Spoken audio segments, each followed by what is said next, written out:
What's up, YouTube? How you doing? How you doing? How you doing? Derek Nielsen here to give you the rundown for Bad Girls Club Season 4, Episode 1. Before we begin, though, I would like to apologize about the quality of the last video. I don't know what happened, but hopefully I've got it fixed this, go around here. We'll see what happens.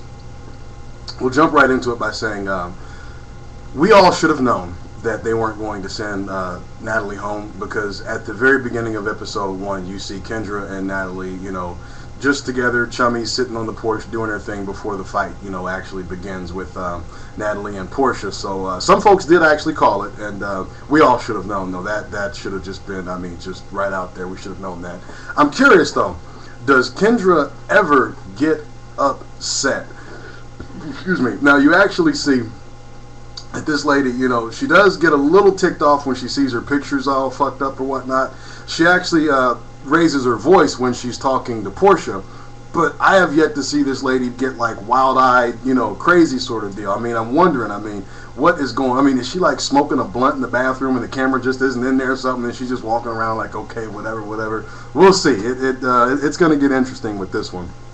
And with the way they were doing the editing on this particular show, with the music and the cuts and everything, you would almost believe that Annie and Natalie are going to be like the new odd couple or something like that, But nothing could be further from the truth, because Annie does not like Natalie. And tries to say it, in a couple roundabout ways or whatnot, but it just, I don't think it ever really, happens. Some of the exchanges, there's this one part where you actually see Natalie in the refrigerator. They're talking about food because Natalie likes to eat and Annie does not, apparently.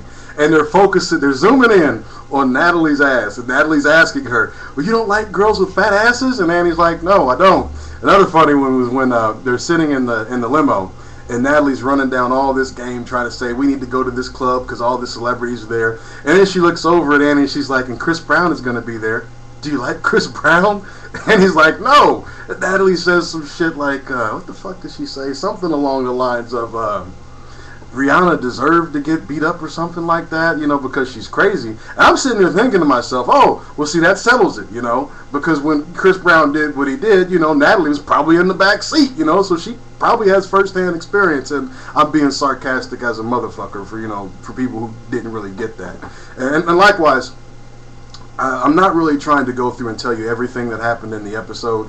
I'm assuming you've seen it, and I'm going to try and point out some things that you may not have caught. So let's see what's going on here. When Portia is actually, they're interviewing Portia, they're showing some of her footage from when she was back at home. She's talking about how, sometimes women talk shit about each other, and then she says, or they'll step on a titty. I have never heard this phrase before in my life, stepping on a titty. I'm like, man, who in the fuck, of course it's a metaphor, but who in the fuck steps on titties, man? Titties are not made to be stepped on. They're to be caressed and stroked and held and sucked on, licked. You can use peanut butter, you can use whipped cream, whatever it is that floats your boat, but please, whatever you do not step on a titty. This has been a PSA announcement, Alright, seriously, Amber, on to Amber here. I think this woman's titties are going to her head or something, man, because she is, I'm beginning to call her Amber the Arrogant. The more and more, she'll throw little things out there and say little things, and you may not catch it all the time, but, she's definitely a wild one there. When Flo was around and they were sitting by the pool or whatever, you hear her make a comment about how Flo looks old or whatever. I don't think Flo looks that fucking old. Shit, I'm older than she is. I fucking do her. That's just the way that shit goes. And another thing that you see is when Portia is telling the rest of the ladies, like, they call her Snap back at home, you hear Amber in the background say, Smack? Your name is Smack? And it's just like, oh, come on, man. I'm like millions of miles away. This was filmed, a long time ago, and I heard her say Snap. You're standing right next to her and you heard Smack? How in the fuck does that happen? It's okay. It's alright. Flo, the self-proclaimed mommy of the house. So warm, cuddly, and inviting. She's awesome. She's awesome. But she's roommates with Portia. One of the really awesome things about this episode, it looks like those two are going to get along really, really well. and that's always a plus for me. And speaking of folks getting along, did you notice that when Annie and Natalie were at the club and the ladies were all at the house, there wasn't much drama? I mean, you had Amber going around. I get this shit mixed up sometimes, so you're going to have to forgive me on that. But you had Amber going around, saying little things about stuff. And some of the other girls probably were as well. I mean, but they were happy. They were swinging around on stripper poles. They were smacking each other on the ass. And I just said to myself, why can't this go on forever? Because it was awesome. I enjoyed it. I mean, I don't know. That's just me. Regardless, I've still got notes here, man, so you got to forgive me here. All right, there's this one part where you actually are seeing Natalie and Annie walk down the street. Annie gets tired of Natalie's shit, runs ahead of her, and she says, "Be quiet, I'm in the mood for cotton candy." I'm thinking, what the fuck is cotton candy? And, Natalie says, well, what do you mean cotton candy? So Annie pulls up her dress and shows her underwear. Now, that is the type of cotton candy that I can get behind, okay? I would buy that for $1. Tell you what, probably a little more, but regardless. After that, hold on, what happened here? After that, you get to see that the women at the house are actually going through Natalie's shit, because they find her ID and they're trying to figure out if she's good looking or not, so they ask Flo. But I'm just sitting here thinking to myself, damn, they are going through all her shit. And that's why Annie locks up her suitcases, and she says she didn't want to actually put her clothes in the actual drawers because she knows folks are going to be going through her shit.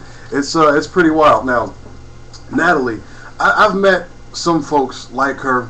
These are people who, for some reason or another, feel that they can actually control reality. For example, in this episode, you actually see Natalie standing right by the bar, and she's getting into some sort of an altercation with the bartender. The bouncer comes up behind her, and he's actually saying to her, "Okay, man, we got to get ready to go. We got to, can we go outside and talk?" sort of deal. She's like, "Okay, hold on." Then she takes her drink, throws it at the bartender. Bouncer snatches her up, begins to take her out. Quotes, "What did I do? I didn't do anything. What's going on?"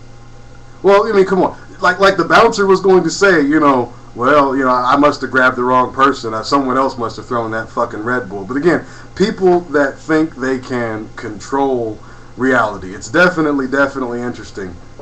Another thing that you had happen was the phone call. Natalie and Annie, I guess, got bored in the VIP room where they were at, and they actually decided to call the other ladies to see if they all wanted to come out and party. And, this is where the phone conversation between Kendra and Natalie, almost went bad, but Kendra nipped that shit right in the bud. They were doing the whole phone thing, and they were playing like the pass-around phone game where you just pass the phone to people and everybody talks or whatever. Amber comes in, Amber the arrogant, just clicks on the fucking phone, hangs this shit up, and, she said, "Oh, yeah, we're going to be there." But, I mean, she was pissed, and really she had a right to be, I think, in a sense, only because what she had said was these ladies had, drawn all over their pictures. They had picked out beds before everyone else had gotten there. Now they were at some club, and they wanted everybody to do what they wanted to do. And, at the end of the day, that's not really the way things need to go. Likewise, another thing that you had that was actually pretty interesting was Natalie and Annie sitting in the VIP room just doing a whole bunch of shit talking until they hear a knock at the door. I mean, literally, it was like one of those things where you hear the record scratch. I mean, it's like they were talking and doing their thing, then all of a sudden, doom, doom, doom, doom, doom, and they just looking at the door, seeing what's going on. And then the ladies start walking in, and Annie looks over at Natalie, does this little thing, and she's talking shit about the people while they're right there. I will end this by saying, because we're going to probably have to do a part 2, I am glad that I am not a woman. First off, I'd be an ugly ass bitch, man. I mean, let's just face that shit, But regardless, I couldn't put up with half the shit women got to put up with, man. So God, I thank you, for my penis. All right, we'll do a part 2. And it's going to be short because I'm almost done.